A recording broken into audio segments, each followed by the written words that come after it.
सनातन पंचांग के अनुसार हर वर्ष भाद्रपद माह के शुक्ल पक्ष की तृतीया को हरितालिका तीज का व्रत रखा जाता है। इस वर्ष 18 सितंबर को हरितालिका तीज का पर्व मनाया जाएगा। इस दिन देवों के देव महादेव और माता पार्वती की विशेष पूजा की जाती है। साथ ही विवाहित और अविवाहित महिलाएं भगवान शिव के निमित्त व्रत उपवास रखती हैं।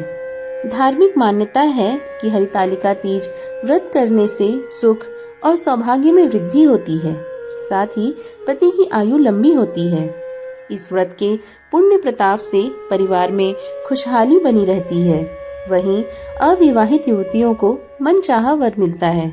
अब इस पूजा विधि का भी वर्णन सुन लेते हैं। हरितालिका व्रत निर्जला किया जाता है, अर्थात पूरा दिन एवं रात अगले सूर्योदय तक जल ग्रहण नहीं किया जाता। हरितालिका व्रत कुंवारी कन्या सौभाग्यवती महिलाओं द्वारा किया जाता है। इसे विधवा महिलाएं भी कर सकती हैं। हरितालिका व्रत का नियम है कि इसे एक बार प्रारंभ करने के बाद छोड़ा नहीं जा सकता। इसे प्रति वर्ष पूरे नियमों के साथ किया जाता है। हरितालिका व्रत के दिन व्रत जगा किया जाता है। पूरी रात महिलाएं एकत्र होकर नाच गाना एवं भजन करती हैं। नए वस्त्र पहनकर पूरा श्रृंगार करती हैं। हरितालिका व्रत जिस घर में भी होता है वहाँ इस पूजा का खंडन नहीं किया जा सकता, अर्थात इसे एक परंपरा के रूप में प्रतिवर्ष किया जाता है। सामान्यतः महिलाएं यह हरितालिका पूजन मंदिर में करती हैं। हरितालिका पूजन प्रदोष काल में किया जाता है। प्रदोष काल अर्थात दिन रात के मिलने का समय। हरितालिका पूजन के लिए शिव पार्वती एवं गणेश जी की प्रतिमा बालू अथवा काली मिट्टी से हाथों से बनाई जाती है। फुलेरा बनाकर मंडप सजाया जाता है। उसके भीतर रंगोली या चौक बनाकर पटा अथवा चौकी रखी जाती है। चौकी पर एक सतिया बनाकर उस पर थाल रखा जाता है। उस थाल में केले के पत्ते रखते हैं। तीनों प्रतिमाओं को केले के पत्ते पर आसीन किया जाता है। सर्वप्रथम कलश बनाया जाता है, जिसमें एक लोटा अथवा घड़ा लेते हैं। उसके ऊपर श्रीफल रखते हैं अथवा एक दीपक जलाकर रखते हैं। घड़े के मुंह पर कच्ची डोरी बांधी जाती है। घड़े पर सतिया बनाकर उस पर अक्षत चढ़ाया जाता है। कलश का पूजन किया जाता है। सबसे पहले जल चढ़ाते हैं, फिर कच्चा सूत बांधते हैं, कुमकुम हल्दी चावल चढ़ाते हैं, फिर पुष्प चढ़ाया जाता है। उसके बाद शिव जी की पूजा की जाती है। कलश के बाद गणेश जी की पूजा की जाती है। उसके बाद माता गौरी की पूजा की जाती है। उन्हें संपूर्ण श्रृंगार चढ़ाया जाता है। इसके बाद हरितालिका की कथा पढ़ी जाती है। फिर सभी मिलकर आरती करते हैं, जिसमें सर्वप्रथम गणेश जी की आरती, फिर शिव जी की आरती और अंत में माता गौरी की आरती की जाती है।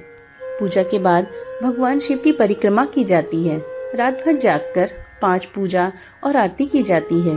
सुबह आखिरी पूजा के बाद माता गौरी को जो सिंदूर चढ़ाया जाता है, उस सिंदूर से सुहागिन महिलाएं सुहाग लेती हैं। ककड़ी और हलवे का भोग लगाया जाता है। उसी ककड़ी को खाकर उपवास तोड़ा जाता है। अंत में सभी सामग्री को एकत्र कर पवित्र नदी और कुंड में विसर्जित कर दिया जाता है। हरितालिका के व्रत से जुड़ी कुछ मान्यताएं भी हैं, जिनमें इस व्रत के दौरान जो सोती हैं वो अगले जन्म में अजगर बनती हैं, जो दूध पीती हैं वो सरपनी बनती हैं, जो व्रत नहीं करती वो विधवा बनती हैं, जो शक्कर खाती हैं मक्खी बनती हैं, जो मांस का सेवन करती हैं वो शेरनी बनती है, जो जल पीती है वह मछली बनती है, और जो अन्न खाती है वो सुअरी बनती है, जो फल खाती है वो बकरी बनती है। इस प्रकार के कई मत सुनने को मिलते हैं। अगर आप भी सृष्टि के रचयिता भगवान शिव का आशीर्वाद पाना चाहते हैं तो हरितालिका तीज के दिन पूजा के समय व्रत कथा अवश्य सुने। आइए हम सब मिलके इस कथा का रसपान करते हैं। शिव पुराण के अनुसार चीरकाल में राजा दक्ष अपनी पुत्री सती के फैसले से प्रसन्न नहीं थे, अतः किसी भी शुभ कार्य में भगवान शिव को आमंत्रित नहीं किया जाता था। एक बार राजा दक्ष ने विराट यज्ञ का आयोजन किया। इस यज्ञ में भी भगवान शिव को नहीं बुलाया गया। यह जान माता सती ने भगवान शिव से मायके जाने की याचना की। भगवान शिव के लाख मना करने के बाद भी माता सती नहीं मानी। तब भगवान शिव ने उन्हें जाने की अनुमति दे दी। भगवान शिव को भविष्य का पता था। विधि के विधान के अनुरूप पति का अपमान सुनने के चलते माता सती ने यज्ञ कुंड में अपनी आहुति दे दी। इससे भगवान शिव का हृदय विदीर्ण हो गया। भगवान विष्णु ने उनके क्रोध को शांत किया। अगले जन्म में माता सती हिमालय के घर माता पार्वती के रूप में जन्मी। हालांकि माता पार्वती को पूर्व जन्म का स्मरण नहीं रहा। एक रात भगवान शिव स्वप्न में आकर माता पार्वती को याद दिलाया। उस समय से माता पार्वती ने भगवान शिव को अपना पति मान लिया। जब माता पार्वती बड़ी हुई तो उनके पिता ने विवाह हेतु नारद जी से सलाह ली। उस समय नारद जी के कहने पर माता पार्वती के पिता ने पुत्री की शादी भगवान विष्णु से तय कर दी। उस समय माता पार्वती को रिश्ता पसंद नहीं आया। तब माता पार्वती ने अपने हृदय की व्यथा अपनी सखी को सुनाई। उस समय सखी माता पार्वती को एक वीरान वन में ले गई। इसी स्थान पर एक गुफा में माता पार्वती ने भगवान शिव की कठोर तपस्या की। हरतालिका तीज पर माता पार्वती ने मिट्टी से भगवान शिव की प्रतिमा बनाकर उनकी पूजा की। माता पार्वती की पूजा से भगवान शिव प्रसन्न हुए। उन्होंने दर्शन देकर माता पार्वती को विवाह करने का वचन दिया। कालांतर में माता पार्वती के पिता हिमालय ने भी विवाह की अनुमति दे दी।